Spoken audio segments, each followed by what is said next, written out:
नमस्कार प्रेक्षकांनो, मालिकेच्या आजच्या भागामध्ये आपल्याला पाहायला मिळतं की गुरुजी आता घरी आलेले असतात. अचानक गुरुजी आलेले आहेत हे पाहून सगळ्यांनाच धक्का बसलेला असतो. आजी विचारतात की गुरुजी काय झालं, म्हणजे तुम्ही अचानक येणं केलं.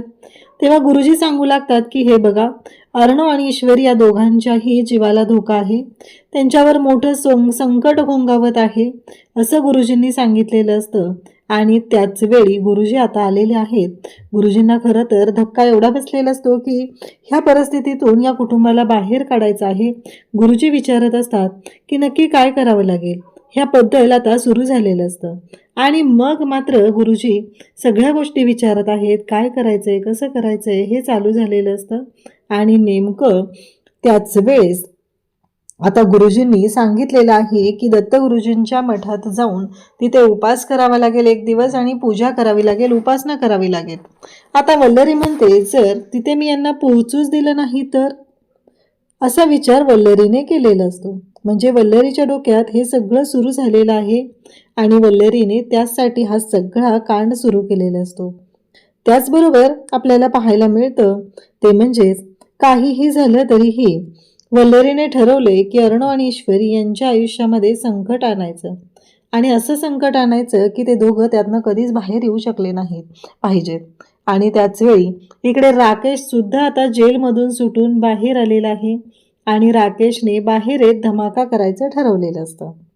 तर इकडे मात्र पाहायला मिळतं की आता अर्णवने ईश्वरीसाठी कोरिओग्राफर बोलवलेला असतो. त्या कोरिओग्राफर आलेले असतात आणि शिर्के सुद्धा तिथं असतात. मग शिर्के सांगत असतात की ह्या ईश्वरी मॅडम यांना डान्स शिकवायचा आहे आणि कोरिओग्राफर. मग दोघेही बोलत असतात. ईश्वरी सांगत असते की मी लहानपणी शिकलेले आहे, पण आता बरेच दिवस झालं मी त्या गोष्टी केलेल्या नाही आहेत, त्यामुळं आता मला थोडी प्रॅक्टिस करणं गरजेचं आहे.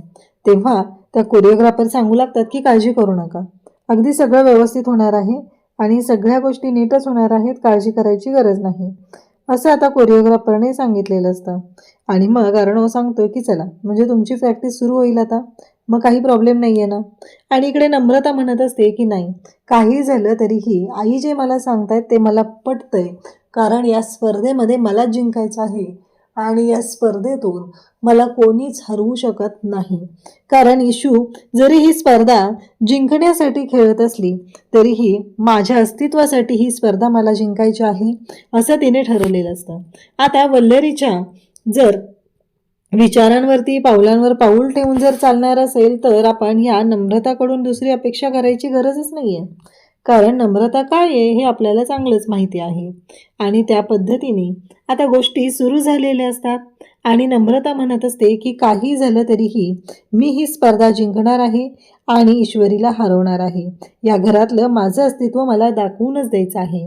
जर मी ही स्पर्धा जिंकली नाही तर गोष्टी खूप अवघड होतील, त्यामुळं मला ही स्पर्धा जिंकायचीच आहे असं तिने स्वतःलाच ठणकावून सांगितलेलं असतं. स्वतःलाच तिने पटवून दिलेलं आहे की काहीही झालं तरीही मला या स्पर्धेमधून कोणीच बाहेर काढू शकत नाही असं तिने ठरवलंय. मला या घरातलं पायपुसणं व्हायचं नाही असा तिचा विचार आहे आणि त्या पद्धतीने तिने आता सुरुवात केलेली असते. त्याचबरोबर इकडे आपल्याला पाहायला मिळतं ते म्हणजे ईश्वरीने सगळ्या गोष्टी शांतपणे करायच्या ठरवलेल्या असतात. ईश्वरीने आता कोरिओग्राफर बोलवलेला आहे, त्या पद्धतीने कामही सुरू केलेलं असतं. म्हणजेच कोरिओग्राफर आता तिला डान्स स्टेप शिकवत आहे आणि ईश्वरी त्यांच्याकडून त्या डान्स स्टेप व्यवस्थित शिकून घेते आणि ईश्वरी त्यांनी जे सांगितलेलं आहे ते सगळं ऐकून त्या पद्धतीने पुढचा डान्स करत असते आणि तिची छान अशी प्रॅक्टिस चाललेली असते. आता नम्रताने सुद्धा प्रॅक्टिस सुरू केलेली आहे. नम्रता कशी हे आपल्याला चांगलंच माहिती आहे. तिच्या डोक्यात फक्त एकच आहे की मला ईश्वरीला हरवायचं आहे. ईश्वरीला मात्र सात्विक फॅशन वाचवण्यासाठी जिंकायचं आहे आणि नम्रताला मात्र ईश्वरीला हरवण्यासाठी जिंकायचं आहे. हा दोघींचा खेळ चांगलाच चाललेला असतो. त्यासोबतच इकडे आपल्याला पाहायला मिळतं ते म्हणजे ईश्वरी खरं तर मनापासून या सगळ्या गोष्टी करत असते. ईश्वरीला माहिती आहे की आज आपल्यासाठी सात्विक फॅशन वाचवणं किती महत्त्वाचं आहे. सात्विक फॅशन जर वाचलं नाही तर किती प्रॉब्लेम होऊ शकतो. अर्णवचं स्वप्न, त्याचबरोबर घरसुद्धा रस्त्यावर येऊ शकतं, घरातली सगळी माणसंसुद्धा रस्त्यावर येऊ शकतात. यासाठी ईश्वरी हे सगळं करत आहे. पण नम्रताच्या डोक्यात मात्र वेगळंच सुरू आहे. तिला या सगळ्या गोष्टींमध्ये अजिबात रस नाही. तिला फक्त एवढंच माहिती आहे की काहीही झालं तरीही मला या सगळ्या गोष्टी ज्या करायच्या आहेत त्या माझ्या स्वतःसाठी करायच्या आहेत. ईश्वरीची छान अशी प्रॅक्टिस सुरू झालेली आहे आणि ईश्वरी सगळ्या गोष्टी अगदी मनापासून करत असते आणि तिने जशा पद्धतीने शिकवलं जातं त्या पद्धतीने तिने काम सुरू केलेलं असतं. पण इकडे आपल्याला पाहायला मिळतं ते म्हणजेच की आता नम्रता पेटी वाजवत असते आणि गाणं गात असते. म्हणजे नम्रताने गाणं गायचं ठरवले आणि त्यासाठी तिची ही सगळी तयारी चाललेली असते. आणि त्याच वेळी आकाश सुद्धा तिथं आलेला असतो. आकाश पाहतो नम्रता गाणं गाते. आकाश म्हणतो चला प्रॅक्टिस चालू आहे ना, हिला डिस्टर्ब करायला नको, नाहीतर लगेच भांडायला सुरुवात करेल. तेव्हा नम्रता लगेच आकाशकडे पाहते आणि त्याला विचारू लागते काय झालं आकाश, काही प्रॉब्लेम आहे का? आकाश म्हणतो नाही नाही काहीच प्रॉब्लेम नाही आहे. नम्रता म्हणते की नाही तुम्ही थांबलात ना म्हणून विचारलं. तेव्हा आकाश म्हणतो अगं नाही, काहीच इश्यू नाही आहे, अगदी सगळं व्यवस्थित आहे. तेव्हा मात्र नम्रताला अजूनही वाटत असतं की आकाश माझ्यापासून काही लपवतोय का. तेव्हा आकाशला ती विचारते की इशूची पण प्रॅक्टिस सुरू आहे ना, तिने डान्स प्रॅक्टिस करते. तेव्हा मात्र इकडे आकाश सांगतो की हो, दादाने तिच्यासाठी कोरिओग्राफर मागवलाय आणि कोरिओग्राफर प्रॅक्टिस घेतोय. तेव्हा मात्र नम्रताच्या शिट्ट्या वाजायला सुरुवात होती, कारण तिला जे हवं असतं त्या पद्धतीने गोष्टी सुरू झालेल्या असतात. तिच्या म्हणण्यानुसार अर्णवने ईश्वरीसाठी एवढं सगळं केलेलं आहे, पण तुम्ही काय केलं आकाश माझ्यासाठी? तुम्ही काहीच केलेलं नाही आहे माझ्यासाठी, कारण तुम्ही फक्त बघ्याची भूमिका घेत राहिलात. कारण तुम्हाला नाही वाटलं की माझ्यासाठी एखादा म्युझिक टीचर बोलवावा आणि मी सुद्धा या कॉम्पिटिशनसाठी व्यवस्थित तयार व्हावं. पण नाही, तुम्हाला हे करायचंच नाही आहे, कारण तुम्हाला फक्त आणि फक्त अर्णव आणि ईश्वरी हे कसे जिंकतील हे तुम्हाला बघायचं आहे आणि त्यासाठी तुम्ही हे सगळं करत असता. असं म्हणत नम्रताने तिचं तोंड चालू केलेलं असतं. आकाश तिला समजवण्याचा प्रयत्न करत असतो, पण या बाईला मात्र अजिबात ऐकायचं नसतं. तिच्या डोक्यात फक्त एकच सुरू असतं की काहीही झालं तरीही ही कॉम्पिटिशन मलाच जिंकायचे, ही कॉम्पिटिशन मीच जिंकणार आहे, माझ्याशिवाय दुसरं कोणीही जिंकू शकणार नाही. अशा पद्धतीनं तिच्या डोक्यात हे सगळं कांड चाललेलं असतं. आणि जेव्हा आता ईश्वरीच्या घुंगरांचा तिथं आवाज ऐकू येतो आणि तेव्हा मात्र नम्रताला आकाश थांबवत असतो. थांब नम्रता, प्रॅक्टिस चालू आहे तिची, तिलाही प्रॅक्टिस करणं गरजेचं आहे. पण नम्रता मात्र ऐकायला तयार नसते. ती डायरेक्ट ईश्वरीच्या रूममध्ये जाते आणि तिला म्हणते की तुला काय वाटलं, मला कळत नाहीये तुझं काय चाललंय, हे सगळं तू जाणून बुजून करते. माझी प्रॅक्टिस नीट होऊ नये ना यासाठी तू करतेस, मला माहिती आहे. आणि तू जळतेस माझ्यावरती, तुला मला जिंकू द्यायचं नाहीये. पण एक गोष्ट लक्षात ठेव, या स्पर्धेत मी सुद्धा तेवढ्याच ताकदीने उतरलेली आहे जेवढ्या ताकदीने तू उतरलेली आहेस. त्यामुळं तुला जर का असं वाटत असेल की फक्त तूच जिंकणार असशील, पण तसं होणार नाही. या स्पर्धेत मी जिंकणार आहे. आतापर्यंत जेवढ्या राऊंड झालेले तेवढ्या राऊंडला मी सुद्धा जिंकत आलेली आहे, असं आता स्वतःच्या तोंडाने सांगत नम्रता सांगत असते. ईश्वरी म्हणते अगं नमोताई काय करतेस हे सगळं? अगं मी तुला कधीच बोललेले नाहीये की तू जिंकणार नाहीयेस, उलट तू जिंकलीच पाहिजे अशीच माझी इच्छा आहे, असं ती सांगत असते. आणि तेव्हा मात्र इकडे पाहायला मिळतं ते म्हणजे ईश्वरी कितीही समजवण्याचा प्रयत्न केला तरीही हिला ऐकूनच घ्यायचं नाहीये, हिला गोष्टी पटतच नाहीये. तिच्या डोक्यात फक्त एवढंच सुरू आहे की नाही, मला जिंकायचं आहे आणि तू माझ्या प्रॅक्टिसमध्ये अडथळा आणत आहेस, हे सगळं ती बोलत असते. आणि त्याच वेळी ईश्वरी म्हणते की नमुताई जरा ऐकून घे, मला काय म्हणायचंय ते समजून घे, कारण काही झालं तरीही माझ्या डोक्यामध्ये दुसरा कोणताही विचार नाही. तेव्हा मात्र आकाश तिला समजवत असतो. ईश्वरी मात्र म्हणत असते की नमुताईचं हे सगळं काय चाललंय, ती असं का बोलतीये, हा विचार काय येतोय तिच्या डोक्यामध्ये, असं आकाश तिला समजवण्याचा प्रयत्न करत असतो. आणि त्याच वेळी ईश्वरीला म्हणतो की जाऊ दे, तू नको लक्ष देऊ, तुझी प्रॅक्टिस चालू ठेव, असं आता आकाश सांगत आहे.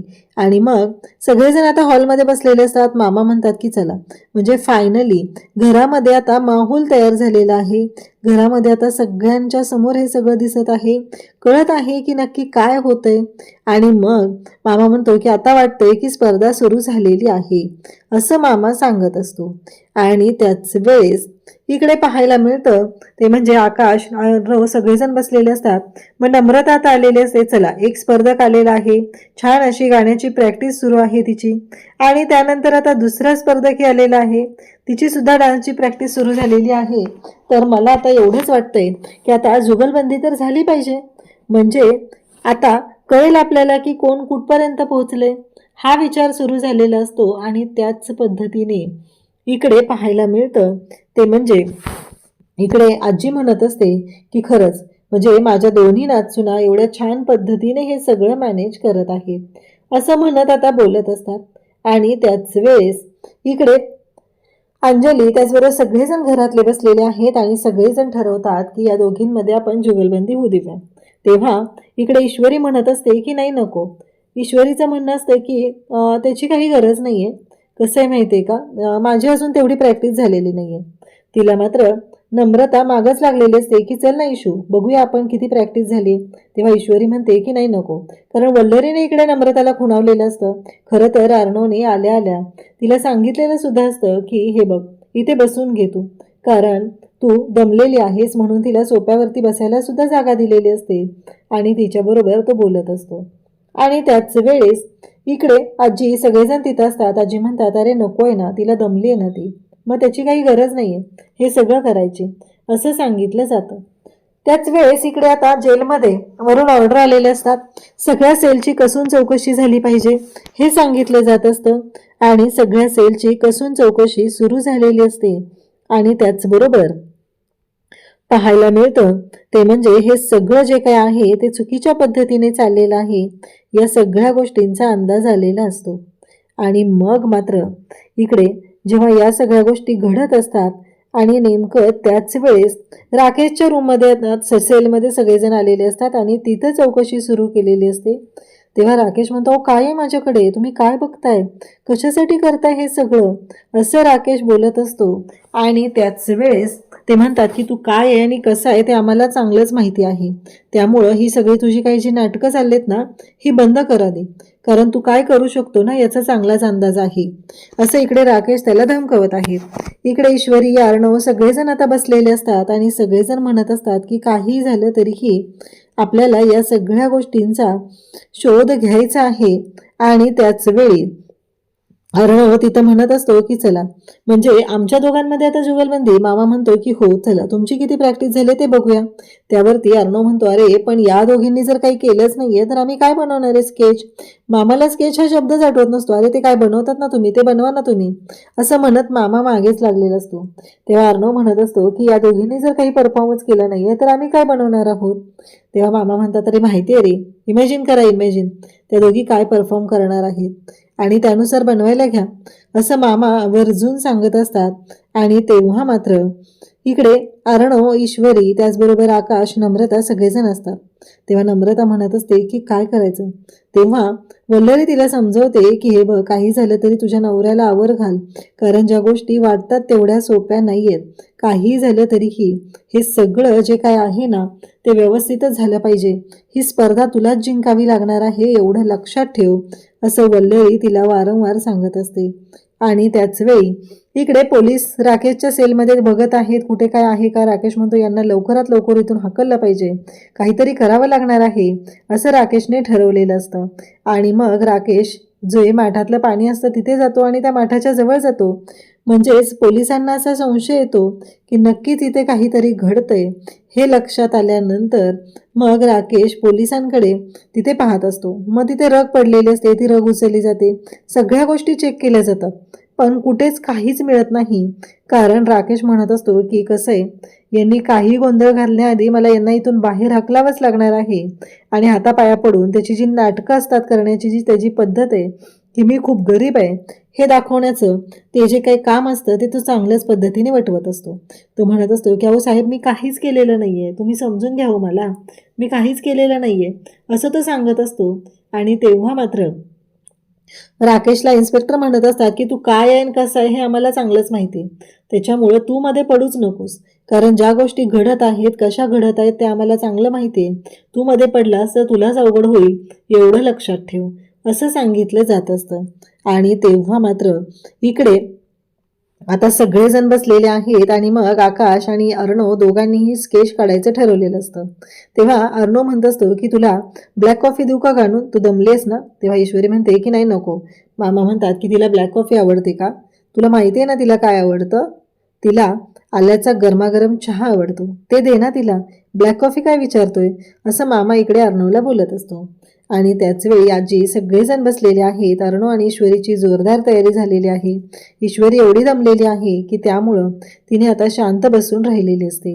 इकडे राकेशला ऑलरेडी संशय आलेला होता, त्यामुळं राकेशने जो बनवलेला बॉम्ब असतो तो बॉम्ब वरती बांधून ठेवलेला असतो, कारण त्याला आधीच कळलेलं होतं की कदाचित चौकशी होऊ शकते किंवा त्याचा जो हवालदार आहे त्याने येऊन कदाचित आधी सांगितलं असेल. त्यामुळं राकेशने हुशारीने हे सगळं केलं. आता इन्स्पेक्टर त्याला भडकत धमकी देतात आणि तिथून निघून जातात. तेव्हा मात्र राकेश म्हणत असतो की काहीही झालं तरीही एक महत्त्वाची गोष्ट आहे, ती म्हणजे तू गुन्हेगारांना पकडत असला तरी मी गुन्हेगारांसोबत राहून गुन्हा कसा करायचा याचं ट्रेनिंग घेतलेलं आहे, त्यामुळं काहीच होऊ शकत नाही, एवढं लक्षात असू दे. असं सगळं घडत असतं. आणि इकडे मात्र पाहायला मिळतं ते म्हणजेच वल्लरी आणि नम्रता. वल्लरी म्हणत असते की हे बघ, तुझ्या नवऱ्याला जरा आवर घाल, काही झालं तरी ती ईश्वरी ना आता जिंकणार नाहीये, कारण थोडं डान्स झाला तर ती दमतीये, त्यामुळं तुला ही स्पर्धा जिंकायची आणि जोरदार प्रॅक्टिस करायची. तेव्हा ती म्हणते हो मला माहिती आहे, माझी प्रॅक्टिस सुरू आहे आणि मला गाण्यामध्ये कोणीच हरवू शकत नाही, असं सांगितलं जात असतं. आणि मग मात्र आता वल्लरी आणि नम्रता दोघीही बोलत असतात आणि आकाशला कसं समजवायचं ते बघायचं आहे, कारण अर्णव जिजूच्या इन्फ्लुएन्सखाली आकाश आहे आणि त्याला त्यातून बाहेर काढणं गरजेचं आहे हे लक्षात आलेलं असतं. आणि त्याचवेळी वल्लरी तिला समजवत असते की हे बघ, काहीही झालं तरीही या सगळ्या गोष्टी ज्या आहेत त्या नीट विचारपूर्वक करायच्या आहेत, कोणताही प्रॉब्लेम करायचा नाहीये, ही गोष्ट लक्षात असू दे, असं सुद्धा सांगितलं जात असतं. आणि त्याचवेळी वल्लरी जेव्हा हे सगळं करत असते तेव्हा तिला आनंद मिळत असतो. उद्याच्या भागात आपल्याला पाहायला मिळतं की गुरुजी घरी आलेले असतात आणि गुरुजी सांगत असतात की हा काळ जो आहे तो अर्णव ईश्वरीसाठी खूपच धोक्याचा असा आहे, असं गुरुजी सांगत आहेत. आणि गुरुजींचं म्हणणं बरोबर आहे की अर्णव ईश्वरीवर खूप मोठं संकट येणार आहे. आणि असं गुरुजींनी सांगितल्यानंतर आजी म्हणत असतात की काय झालं, याच्यावर काही उपाय नाहीये का. आणि त्याचबरोबर हे सगळं जेव्हा घडत असतं तेव्हा अंजली आजी या दोघींनाही काळजी वाटू लागलेली असते. त्या दोघीही विचारत असतात आणि नेमकं त्याच वेळेस ह्या सगळ्या जेव्हा गोष्टी घडत असतात ह्या समोर आलेल्या असतात. आणि मग मात्र इकडे वल्लरी म्हणत असते की आता ह्याच्यावरती जो उपाय सांगितलाय म्हणजे दत्तगुरुजींच्या मठात जाऊन पूजा करायला सांगितली, ती पूजा जर मी सफल होऊ दिली नाही तर मग गोष्टी माझ्या मनाप्रमाणेच होणार आहेत ना, तीच जर पूजा मी होऊ दिली नाही तर सगळं व्यवस्थित होणार आहे, असा विचार तिच्या डोक्यात सुरू झालेला असतो. आणि इकडे आकाश नम्रता सगळेजण एकत्र जमलेले आहेत. आणि नेमकं स्पर्धेच्या दिवशी आता राकेश जेलमधून पळालेला आहे, तो जेलमधून पळून बाहेर आलेला आहे आणि तो जिथे स्पर्धा आहे त्या ठिकाणी पोहोचलेला आहे. इकडे अर्णव ईश्वरीला धक्का बसलाय, कारण स्पर्धा तर आहे, दिवसभर उपवास करायचा आहे आणि त्याचबरोबर दत्तगुरुजींच्या पूजा सुद्धा करायची आहे, त्याचं मंत्रपठण सुद्धा करायचं आहे. आता आजी अर्णव ईश्वरीला कशा पद्धतीने समजून सांगणार आहे, अर्णव या बाबतीत काय निर्णय घेणार आहे ते पाहणं रंजक ठरणार आहे. अशाच अपडेटसाठी चॅनलशी कनेक्ट राहा. थँक्यू.